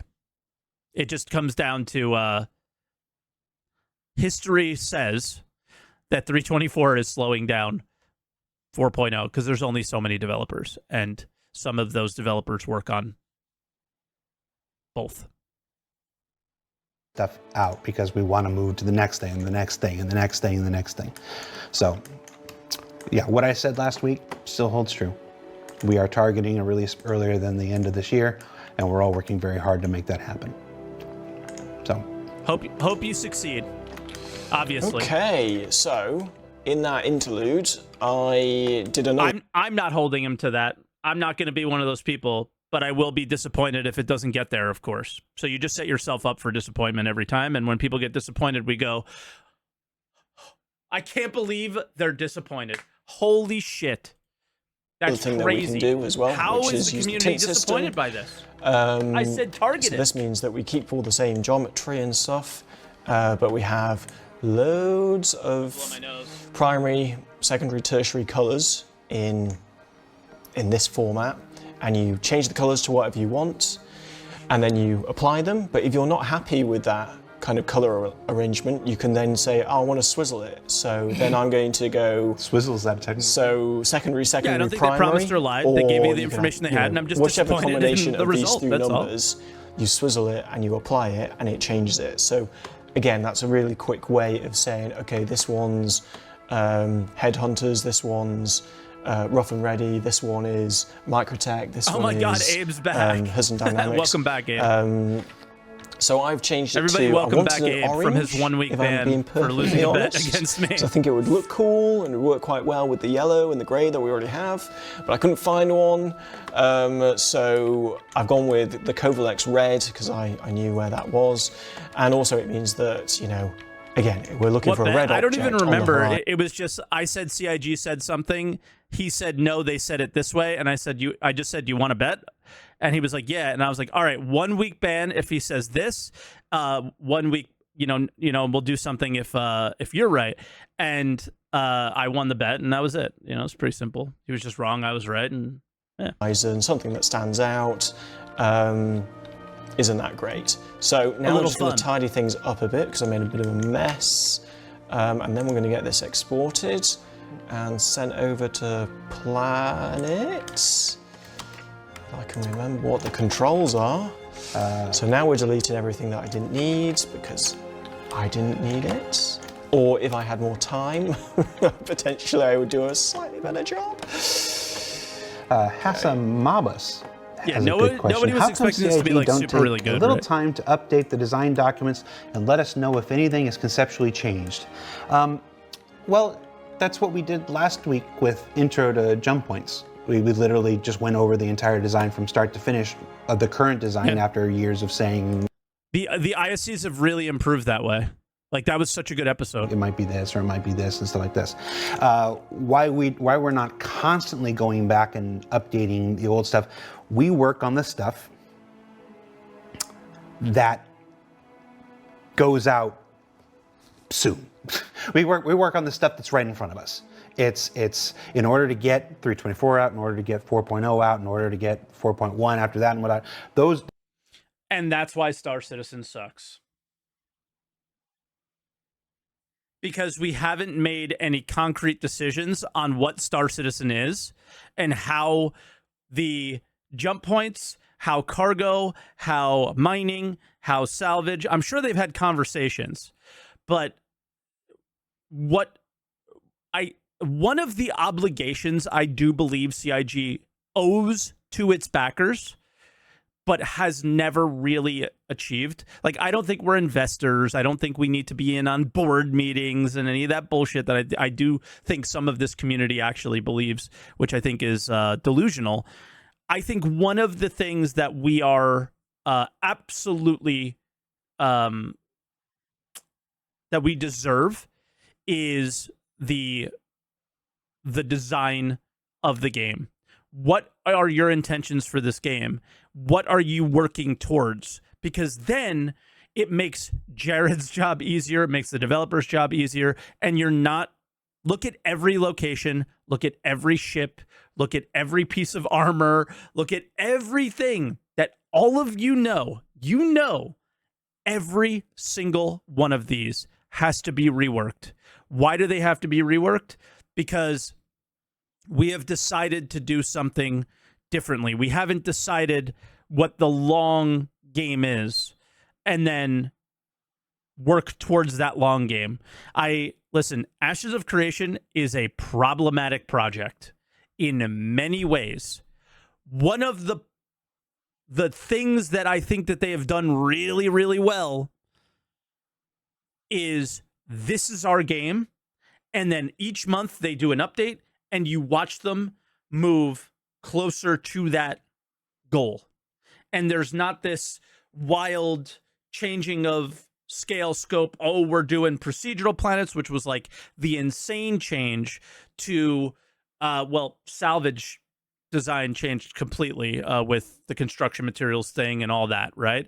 And instead of redoing the ship to make it work with design choices or whatever, it was just make it a laser beam or, you know, and then you get a worse product when we do this. So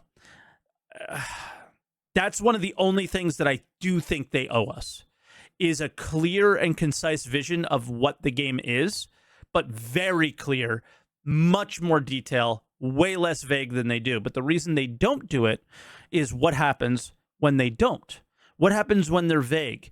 You create the own vision of what you'll do with your 100i, 300i, 600i, 890 jump, right?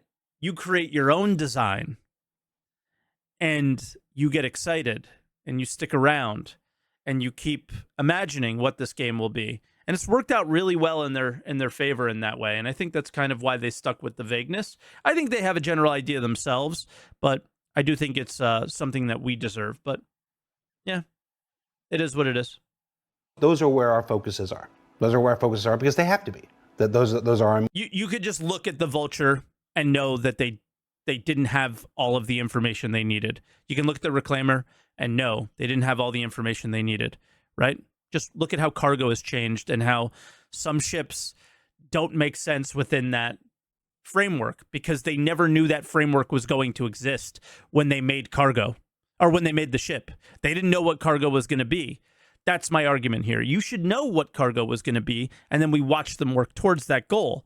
They don't know what it's going to be. They work with what's in front of them, and they make it as best as they can make it. And a lot of the times they make some really fucking cool shit, but that really cool shit makes something else not cool that other people want it to be cool.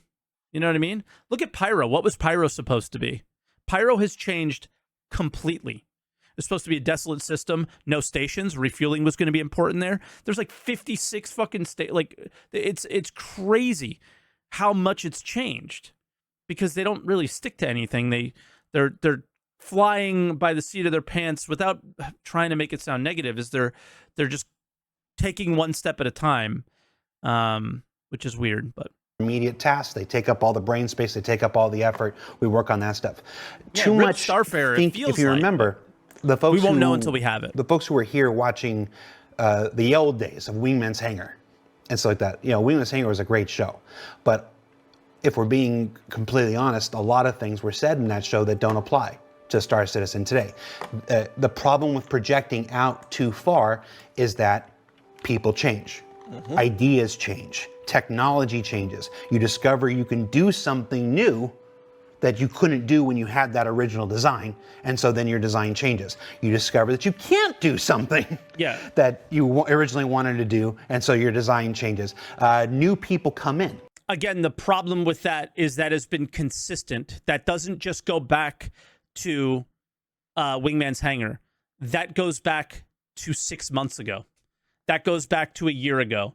That goes back to 2 years ago, right? And this is where we go back to the CIG promised thing. Yeah. I bought a spaceship thinking it was going to be something. And now it's not. And it's okay for those things to change. Game companies do this all the time. What Jared's saying is not disingenuous, bad, wrong, anything, right? How many times has there been a nerf in your video game for the thing you love because they feel it's for the betterment of the entire video game? It happens all the time. This is not new.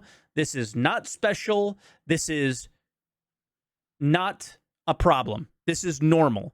What's not normal about this is the funding model and the lack of vision being shared. So it makes it really difficult to be like the big vision of the game doesn't exist. It's understandable when you tweak things in the short term, small things that may have a big impact, right? And that's the problem that I personally have, and where I am not really on board with the what necessarily Jared's saying, while it's all absolutely can be applied to every video game you've ever played and is totally normal. Yeah, things get nerfed, things get changed, things get flipped on their head all the time. And you know what? Fuck, man, that's so healthy for a video game, is to log in one day and have everything change and have to adjust. It's like having a whole new game. But the idea of never working towards a common goal is I think been one of the biggest problems, right? And I think Cargo is one of the best examples of that, is never planning for that going forward. And I'll say, going back to the Windman's Hangry days, grabby hands, all sorts of cargo conversations, standard cargo units, and so on and so forth. There's been a lack of attention paid to how impactful some of these things could be. And we just made pretty ships. And again, that's been the focus, because Squadron 42 has been the focus, which once again is very understandable. But it's the excuse making for just doing things normally is kind of silly. I don't know. With brand new ideas. You know, nobody wants to, when you hire into a game studio, or any game studio rather, and you're full of ideas, you're full of experiences, you're full of knowledge, and you don't want to come into this environment and be like, oh, well, every decision has been made. Every decision was made in 2013, and there's nothing for you to contribute. There's nothing for you to add to the project. And you're like, oh, well, why am I going to be here? I'm just going to go somewhere else. Oh my God. I mean, sure. But again, when you don't have a clear vision, it's so different. Every new person who joins the project, we keep saying Chris Roberts' vision, but nobody can tell you what Chris Roberts' vision is. New ideas, new thoughts and stuff like this. So we like to synthesize all of that information and use it. We exactly what Expat says. We don't even have the grand scale vision of the game. And I don't think the developers do either, right? Just based off of history and what we've seen. We are totally fine with making the impacts on the game in a smaller scale, right? Things like dynamic events, Siege of Orison, Xenothreat. These were ideas people had that were really good. Nobody wants to take those things away. The things that I'm talking about are like your ships, how they fly, cargo, how you interact with it, territory, do we have it? Orgs, what do they do? You know, how do you interact with NPCs? Shopping, stores, missions, reputation. Those are kind of the things that, when you have a clear vision of when those things come together, what is the general idea of what Star Citizen is?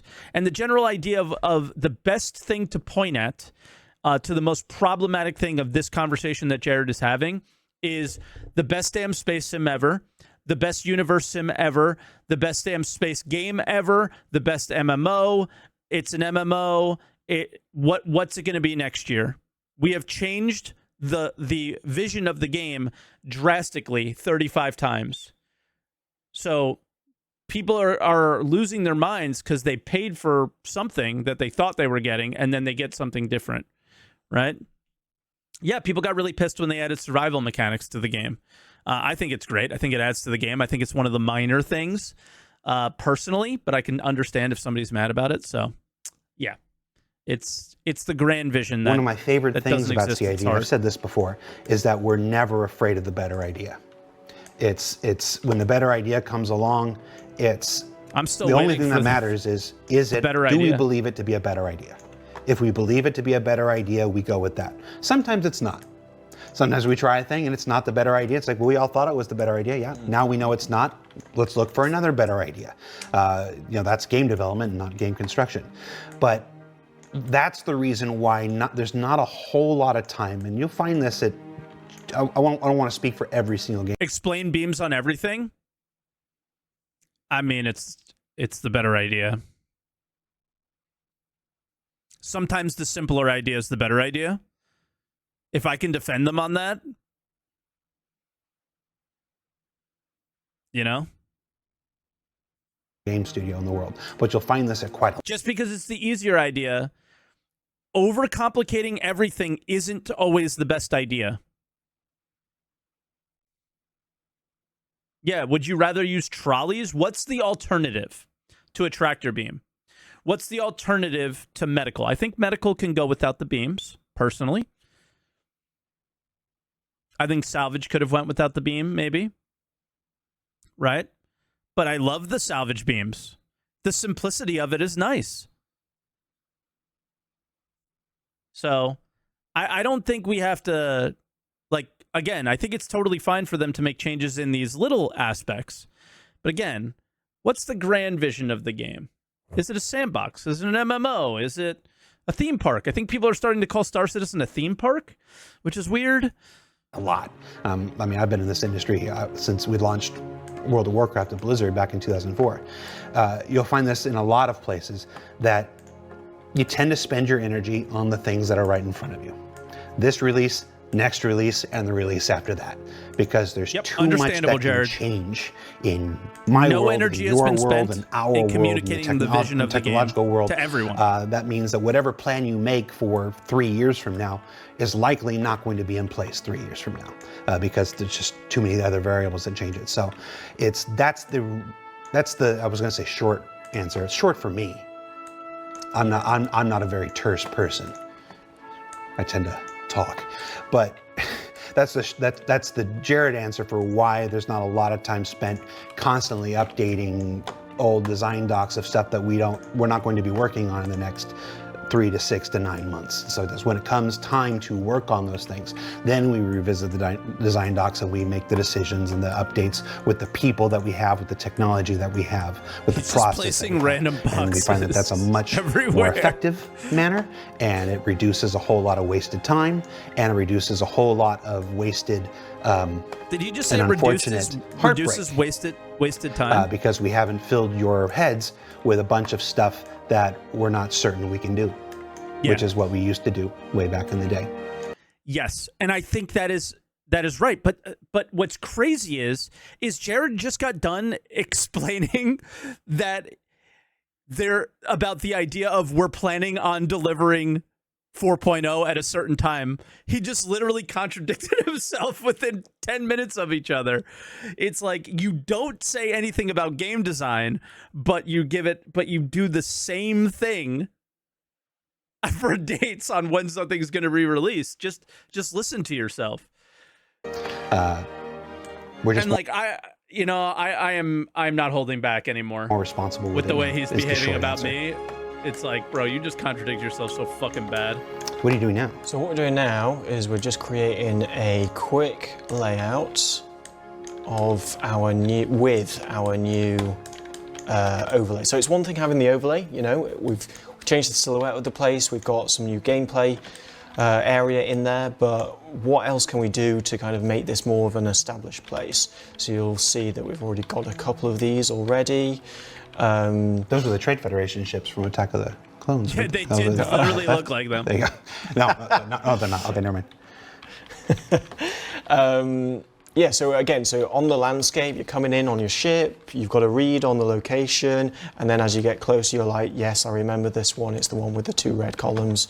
That's great. So what we're doing now is we're just using... You don't know if meshing 100% works yet? It works. Yeah, 100% is the word there. 4.0, it won't be working 100%, right? Dynamic server meshing doesn't work because it doesn't exist yet. But the static, it worked pretty well. Again, assets that we already have.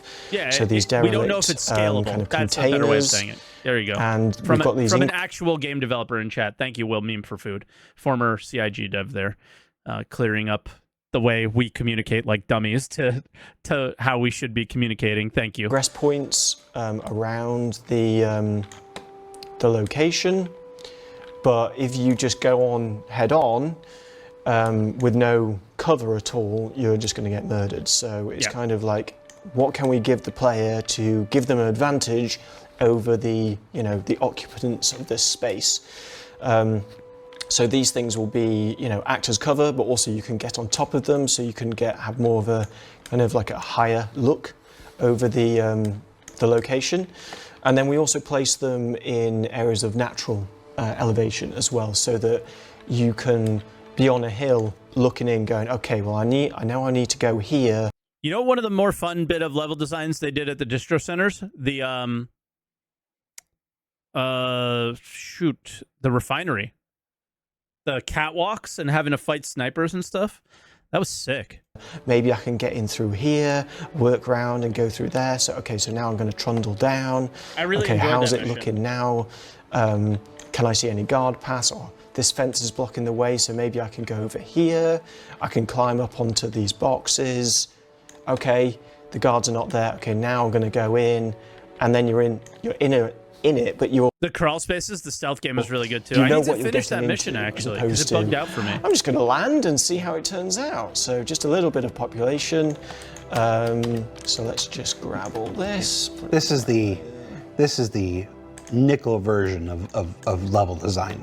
Any accomplished long-term FPS player will tell you how important FPS design is. It's the Well, I mean, the developer length isn't of a even a level corridor, designer, the amount of right? turns, the number of dead ends, and the number of kill boxes and stuff. There's a reason why, the newest versions of popular games like Halo and Call of Duty and stuff are still revisiting maps from 2002, from 2004 and stuff, because when you get a good map, when you get that map, my favorite was always Wake Island in Makes me want to play Halo again. 42. I loved whenever Wake Island came up. I was just like, that's the one that was made for me. Usually because I just put Halo a satchel battle charge rifles, on the bottom man. of the zero and just hid in the bush and waited for somebody like, oh, the plane's there. And they got in. They're like, I'm so happy. I've got to get a plane. I get a plane. And then I'd let them start taking off. I'd let them taxi. And right as they get like a foot off the ground, I'd blow up the satchel charge and take it away from them.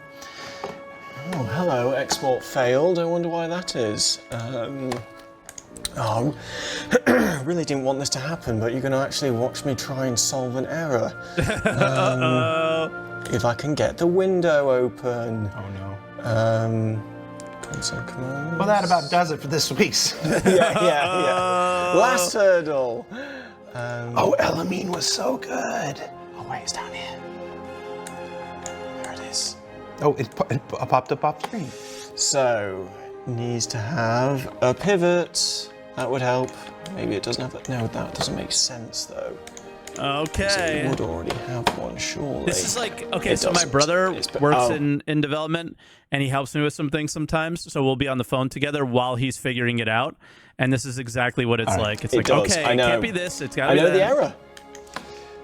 And we're just going to fix that by moving this to the root. Oh, come on, eyes. Save. Export. It's not my first rodeo. No, it's not. It's not. That's not. Let's go. That was quick. That's why he gets paid the big bucks. Says Zeusper talk. Zeusper. Oh, Zeusper. I know that guy. So what is the pivot point? It's essentially, so we export things inside of object containers, which is essentially a group that other things can then interpret. So essentially the pivot point is where, so you have a pivot on a mesh, it's the same principle. So it's where you're going to rotate or transform from. Jarnator says John doesn't care for Jared's stories. No, he's just British. I mean, I can't even remember what you were talking about now, actually. He was Yes, working. I will tonight, 5 hours from now, but it's more, in a polite way. No. I'm, doing my work. No, he was in there's the a very zone. real thing. Streamers, professional streamers who can play the game and talk and be personable at the same time, that is an incredible skill. That is an incredible skill that is usually built over lots of times. People watch streamers and they think it's this easy thing. It is not. It's not actually a skill I particularly have. The few times I stream, when I talk, I'm crap at the game, and when I'm good at the game, I'm not saying any word. Like I can't do both. Whatever. Most people are not professional streamers. So what happens a lot of times when we do these shows? Oh, switch to the cool. A lot of times when we have these shows, we is this usually have Damar? me and somebody else here because it lets the person who's at the machine focus on their work and doing their work, and then we provide the peanut gallery commentary. Yeah. Uh, Honestly, this was a pretty good episode for Gamedev, like with Jared kind of talking about this. This was like a normal stream for a streamer, right? Is like the game, especially a Star Citizen streamer, the game's kind of the background to the conversation you're having with your chat. And I think Jared handled that pretty well today. Like There was a bunch of different topics. It wasn't just what they were working on, explain game development to me. They did a little bit about that at the beginning, and then they just let it flow. That's what streaming is. It's really fun. You just talk to people and have a good time and talk about, you let things go where the chat went. I mean, like, or where the conversation went. I think, God, this React, we talked about a lot of things, some uncomfortable things for me. And yeah. We didn't want to take another person away from their work today, so it's just John and I. So that left more of the peanut gallery stuff on me. So I would venture to say, and John, you're welcome to tell me if you're wrong, that you were grateful for my stories because they gave you a chance to focus on your work. Yes, I am. Yeah. Okay. You can tell me if it's not. You can tell me you hated the stories. I know. I mean, what's he doing exactly? Look at the camera and tell Jarinator he's wrong. What? Look at the camera and tell Jarinator he's wrong. Jarinator? But you're also wrong. Fuck streamers? True. Didn't want to screw your name up live. It's okay. That's why it took so long for me to say. Okay, so let's do some. I thought it was Darginator, by the way. So this is Daymar. He's looking to place a location. Because it gives us. I'm sorry, I thought the green circle was the location already placed. Natural elevation. Understood. It's just we can't put it on a a cliffside. So that's where one exists already. So we don't want to be too close to that. Bit flat. Targenator? Gotcha. You know what? You know when you think, oh, put it here, and you're like, no, I can't put it in the first place I find. Oh, right there. And then here we are, just going over the same. Anybody else love when the locations are on a plateau? Oh, on Daymar, I think there's one location on a plateau, and it's so good. Also, does anybody love the old Bountiful Harvest that was inside the crater? Oh my God, dude. That was one of the best locations ever. It was just inside a giant crater. It was fucking awesome.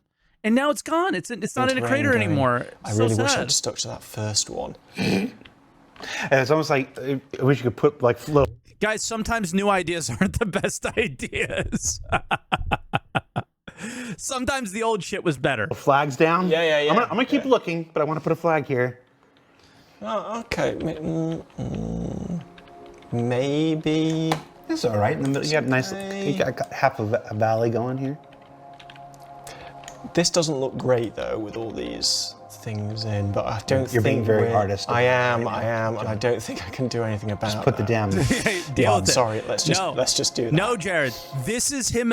Okay, this is like the first thing that he's actually doing that's like part of his job, I feel like. This is the artsy fartsy stuff. Let him be artsy fartsy, man. This is why nothing comes out on time. You're the problem. It's me. You're the problem. Cool. Oh God, now I'm in my own head and I'm like, oh, what about this space? What about this space? Oh, that looked cool for a second. There's also the footprint as well. What the goddamn? Yeah. No.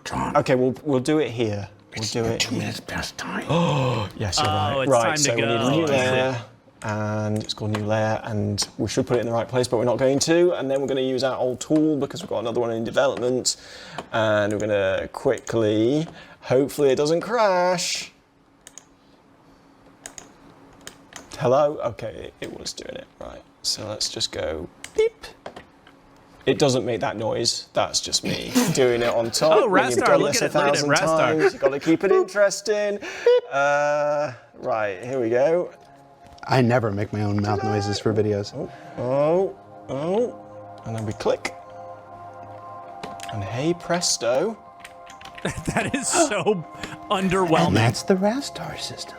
That's how we do it. So I did put some terrain modifiers in, and you can tell that they're having little to no effect.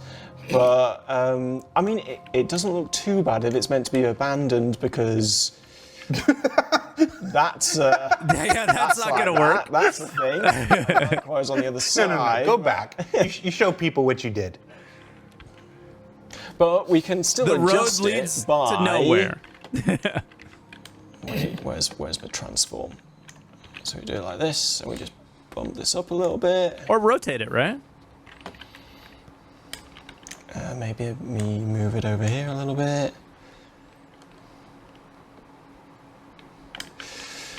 Yeah, this was such a bad place to put it. Right, so let's go the other side. No other game studio in the world would show you this part of the process. And go down. Well, this isn't part of the process because you forced him to choose a bad location that he didn't want to put it in. This isn't even part of the process. And, you know, this is a rush job on my part, so we're gonna have some issues for sure. No one should be critical of this situation actually, here, but the community will.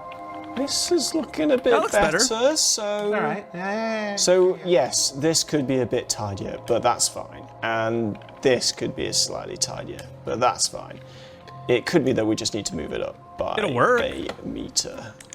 But, you know, not too bad. Yo, Sonic, what's up, dude? We've extended the bases already, so that's fine. And we have some of that abandoned look. And we have the natural elevation I was talking about. Oh, so, nice. hello, happy accident. That's kind of cool. No, you did that absolutely intentionally. And then, you that know, was those Look at that, sniper. parameters you put in. in a way, you can we force those? You could Probably snipe right not. here. We still see the towers from a distance, the color of them. You know, there's plenty of, you could put your ship down actually, you know, a bit bumpy, but out here, safe, protected, make your way in, and then you've got, you know. Let's be honest, guys. Is there a bad location on Daymar? I don't know what it is about Daymar. Everything looks good. Like, no matter what you do on Daymar, it just, I am a Daymar enjoyer. The containers still, you can make your approach. Maybe it doesn't look good. It's the most immersive, most believable because maybe it's a Star Wars thing. I don't know with Tatooine, like Telesto's saying, but it's just like the most believable one for me. Yes, it's going to be harder from this side, but you just... And I don't think Pyro has a Daymar. I think Pyro's got a lot of color and things everywhere. Ugh. Surely you would just go, oh, it's a bit barren over here. Pyro 2? Is it a little black, though?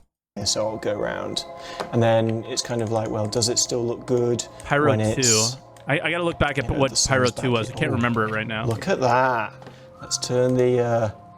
That's true. We have not seen many moons or any moons, have we? Oh, In the any Pyro Pathfinder off. playtest yet. We're seeing the LOD. So we have opportunities still. Yes, yeah. We turn the LOD stuff on. I tried it. I might be able to do it in... Console. Where were you? Let's do this off. What's cool is, did you notice Jared knows a lot of this stuff? Like, I think a lot of people will give Jared a hard time for not being a dev, but he's literally telling him what to do in the engine. Camera, because I don't know Monox, it. Pyro 2, it looks like Completely Hearst off by- in. Oh, this one? It's LOD Red cold Daymar? debug, I think. Yeah. Okay. Yeah. See, It's this one. Yeah. But it's got the trees from... Yeah? Looks good. Got to be careful not to secretly reveal. I know how all this works. the That looks great. the Cool. planet that starts with I around And Hurston. if the sun's on the other side, Can't remember the name of it right now. maybe go back a step. And it has water. But okay. Yeah, that will look good for about pretty- an hour's work. Ida, It's yeah, good yeah. enough for SCL, Tell you what, let's go. where nothing good That's pretty. ever Red happens. Daymar. Red Daymar. Nothing good is ever created. That's not true. Not bad. Let's, We have moments. All right. That's it. We got to wrap up. lovely. We got to wrap up. Screenshot. All right. So wrap it up. Do you want me to wrap this up? Please. Thank you for watching. See you next time. No? Too fast? Too It was the fast. panic. Being on the spot. Don't you just love That doing was the these best with part me? of the show. I do, actually. That was by far the best part of the I fought show. for this for so long. I love that. Thank you for watching, everybody. This has been Star Citizen Live Game Dev making FOBs. I was Jared Huckabee. That was John Griffiths. This is a production of CIG, Cloud Imperium Games. Is this where you got to call out in chat? No. just heard it before. What's No up? reasonable information was discerned at any time. Be sure to tip your waitress. Tell Jarnator he's wrong every time you can. Be sure you tune in, if you haven't, check out this week's episode on hangers and freight and Alpha 324. Answers a bunch of questions about the new personal persistent hangers and stuff that are coming alongside. Also, how manual loading and automatic loading works. The search function coming to all the kiosks and stuff like that, and the removal of armistice and it works zones. now. Well, I guess you don't have to watch it because I just told you everything. Evo patch that came out on Friday. Search bar actually works in Evo, so by the time you get wave 1, it will be working for you, which is cool. Hopefully, if it doesn't break. Tune in next week. Where we're back to our Alpha 4.0 stories with a look at Pyro space-based activities. Once you go through the jump point, some of the cool things you get to do when you're in space, including, remember, if you watch the public roadmap this week, we revealed asteroid bases and contested zones. You're going to learn all about them in next week's show. Yes! So be sure to check that out. Yeah. Contested zones. I'm not usually the hype guy, but contested zones, for my money, are probably the most exciting aspect of 4.0 for me. It's a whole new kind of gameplay experience. So I am so curious if they're going to talk about the rewards, because the contested zones, the gameplay might be good, but always for me, if the reward isn't worth the gameplay, it usually undermines the good stuff. A lot of the gameplay in Star Citizen is actually kind of cool, but there's no like weight behind a lot of it, like mining, salvage, that kind of stuff. But yeah, we'll have to see. Yeah, Ghost Hollow, that kind of stuff. Like, they got a lot of good ideas, but I cannot wait for next week. Let's go. I love these. And yeah, I'm going to say what I like and what I don't like. Be sure to check that out. Then the next week after that is Fire. We haven't talked about Fire for a while. We're gonna go back and talk about Fire, which is also coming. It's finally making its way to the persistent universe in 4.0. Do I want to hit Evo? I don't know if that's on the public roadmap or not, but let me eat we're talking about that. And then we go back to Pyro down service side with an episode entirely dedicated to the social experience. You might say social experience in Pyro. I'm like, yes, there are things to do in Pyro besides fight. Yes, I know a lot of people are thinking it's just going to be this giant meat grinder of stuff, but there's actually a whole lot of content being built for the not fighter, for the lovers. Of course. And then after that, we take our break for the ship showdown. That's probably going to be one of the most interesting episodes.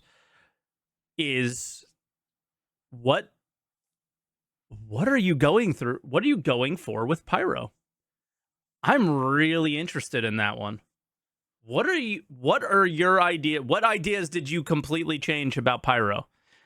Yeah, because you need to bring, like, Care Bears are kind of used as a derogatory term for players, but what are you going to do to bring players who aren't just looking for the meat grinder, right? Because you got to bring the meat to the grinder, and that's going to be the part. So all those episodes sound really good.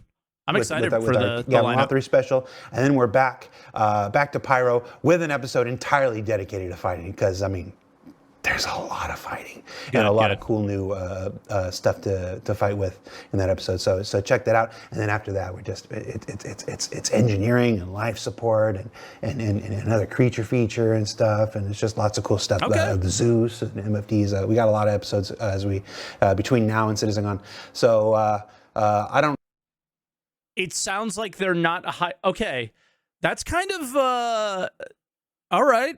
Let's take what he just said there, and if we get something out of this episode from a, like, hey, what's going on with Star Citizen? Like, Jared coming forward and saying our intention is to release 4.0 before blah blah blah blah blah.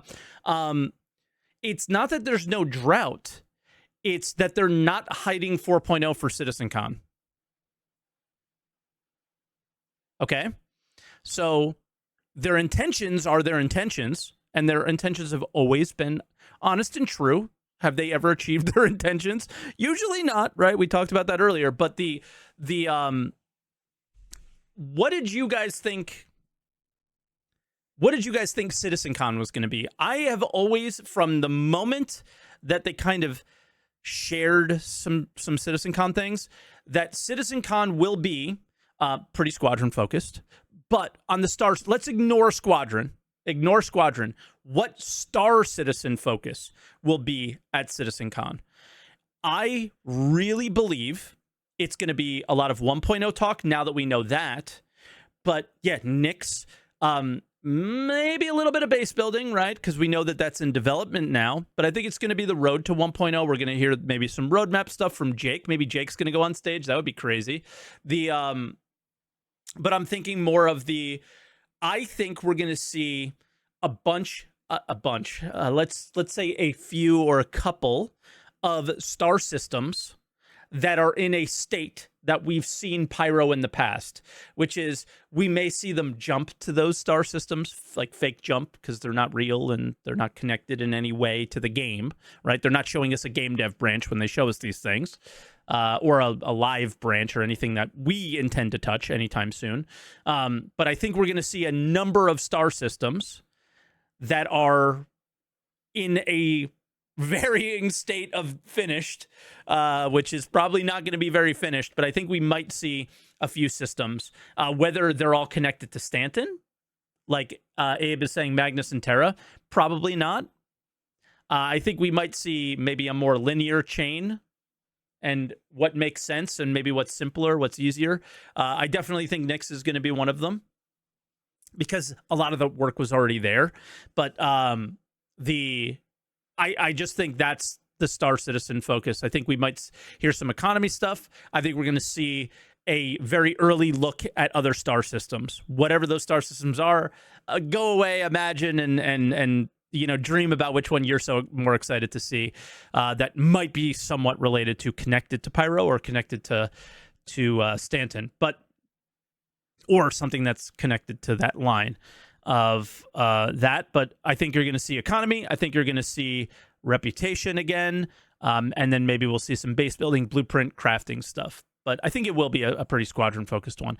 But to bring it all the way back is, I was getting worried that they were going to start hiding 4.0 stuff for CitizenCon, and the fact that they are not means that there's going to be no drought whatsoever. There's always going to be something to talk about. There's always going to be something to discuss. There's always going to be something interesting going forward leading up to CitizenCon. He just gave us the whole schedule. That's weeks of cool shit to talk about. And on top of that, getting 3.4 or 3.3 or 3.24 or 3.23.2, and then whatever subsequent fix patches we get for that going forward as well. IAE, and the ball is rolling again. We've kind of been stuck here for a little while now, for maybe about a month or two, and it looks like the ball's going to get rolling again, which is pretty cool. So that's exciting. I don't know why I felt the need to tell you all that stuff just now. You know what? But I did. I'm so happy you did. Because those are things that history says that they're actually going to happen, right? When Jared says that this is my schedule, Jared hits his goals. The dev team does not. So I don't need to be frustrated by that at all. Jared hits his goals. Hope you're writing it down. I was.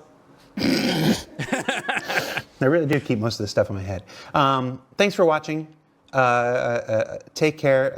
If I made a joke in poor taste, don't take it too seriously. We like to have fun here. And remember that video games are fun.